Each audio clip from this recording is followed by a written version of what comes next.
SDG 10, reduced inequalities. Again, this is another one of the SDGs that's very easy to relate to.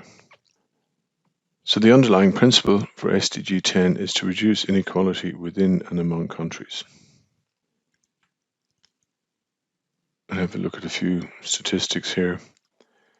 The pandemic has caused the first rise in between-country income equality in a generation.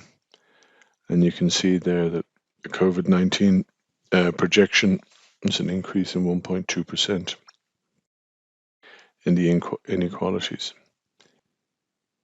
5,895 migrants lost their lives in 2021. That's a very large number. That's the deadliest year since 2017 for migrants. Another disturbing statistic is that 1 in 5 people have experienced discrimination on at least one of the grounds prohibited under international human rights law. The global refugee figure hits a record high. I think many of us would have been expecting that to some extent. The war in Ukraine pushes the world total even higher. The number of refugees outside their country of origin has increased by 44% between 2015 and 2021. It was standing at 216 per 100,000 people in 2015 and is now, or in mid last year, 311 per 100,000 people.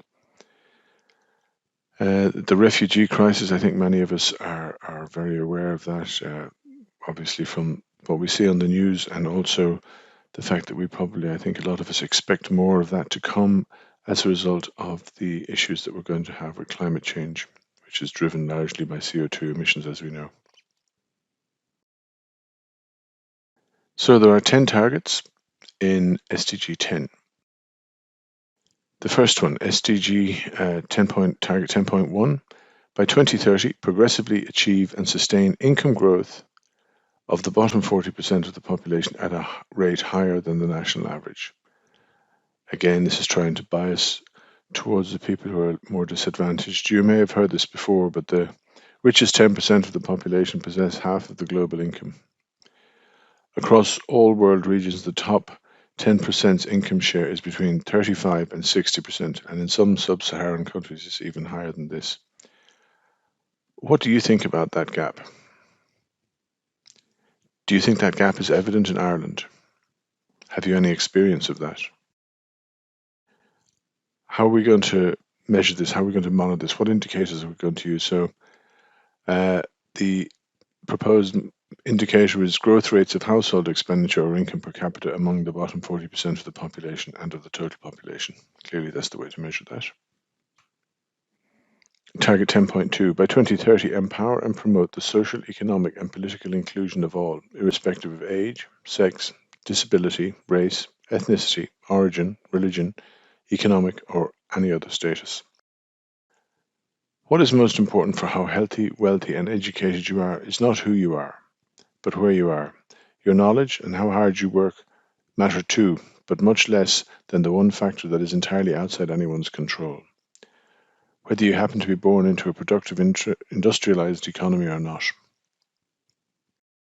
Global income inequality is vast. I think we're all familiar with that.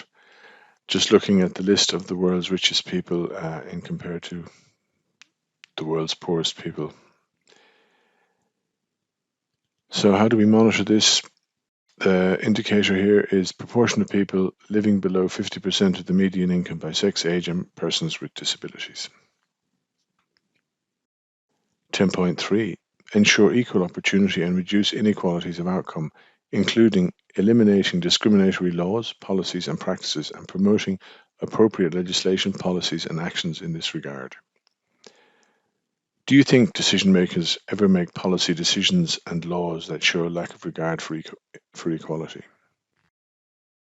Irish law pre-1974 discriminated against women. Can you think of any current discriminatory laws in Ireland or any other country? What impact do they have? I'm sure you can think of examples. Iran, what's happening in Iran at the moment is very disturbing. What's happening in China in relation to the Uyghurs is also very disturbing. You don't have to look too far. The indicator for this target, proportion of population reporting having personally felt discriminated against or harassed in the previous 12 months on the basis of a ground of discrimination prohibited under international human rights law.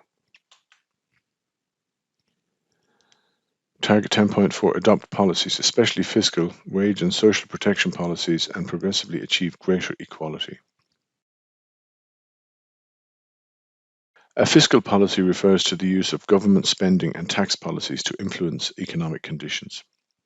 The monitor for this, or the indicator for this, is the labour share of GDP and the redistributive impact of fiscal policy. 10.5 Improve the regulation and monitoring of global financial markets and institutions and strengthen the implementation of such regulations. I think for any of us who are old enough to remember the big, massive bust of 2008, we can see how important this particular SDG is. Such financial surveillance helps in investment decisions and policy making in the financial sector to work towards ensuring stability and performance. Knock-on effects for many of the economic and equality-based targets we have already discussed. The indicators for this target are financial soundness indicators, which we will discuss in more detail later. Target 10.6 Ensure enhanced representation and voice for developing countries in decision-making in global, international, economic and financial institutions to deliver more effective, credible, accountable and legitimate institutes. Ensure enhanced representation and voice for developing countries in decision-making in global, international, economic and financial institutions to deliver more effective, credible, accountable and legitimate institutions. The indicator here is the proportion of members and voting rights of developing countries in international organizations. Target 10.7 Facilitate orderly, safe, regular and responsible migration and mobility of people through the implementation of planned and well-managed migration policies. I think from an Irish perspective we can really appreciate how important migration policies are. Immigration has been a very important aspect of Irish life for the last 150 years. I think everyone is aware of the issues and debates around migration in Ireland. While we are doing very well, there have been a number of troubling developments in the last couple of years.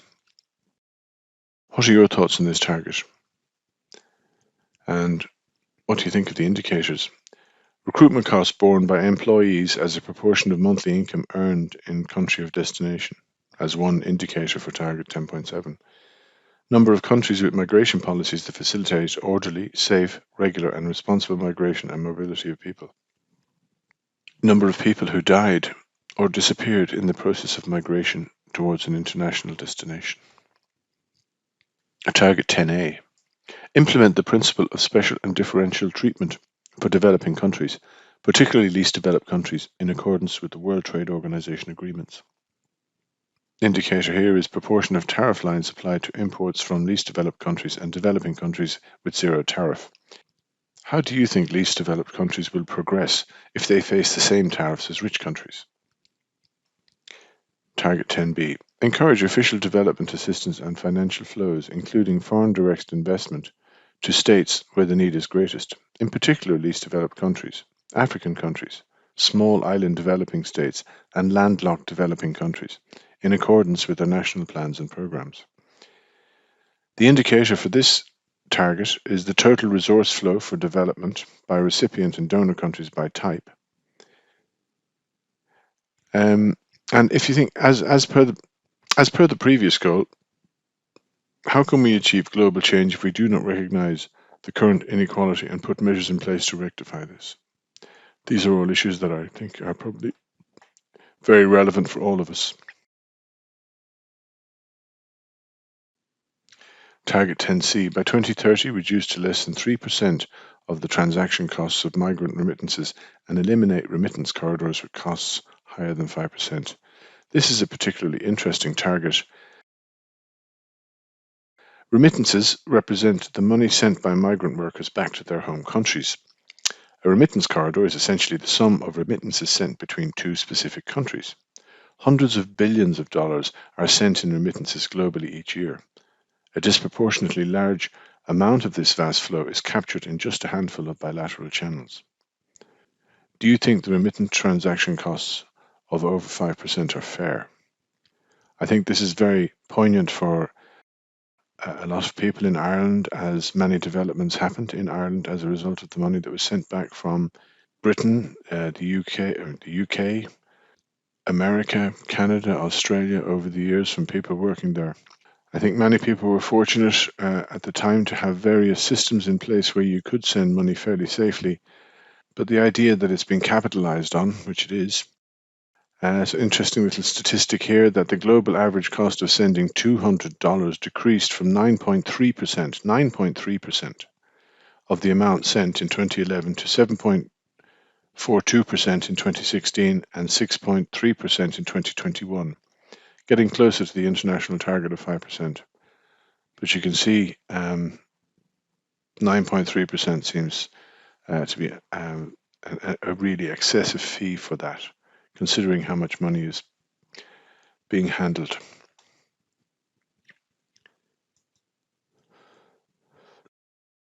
So there we are, target 10 or goal 10, 10 targets. It might come as a bit of a shock to many people, but approximately 326,000 millionaires in Ireland. That is quite an interesting figure. The gap between the rich and poor is pretty significant in Ireland. Discriminatory laws, these need to be got rid of. Monitoring financial services. Do you think this is important? I certainly think anyone who lived through or suffered through some of the consequences of the meltdown in 2008 would probably consider that very important. Migration. Inequality. The impact of where you were born and where you live.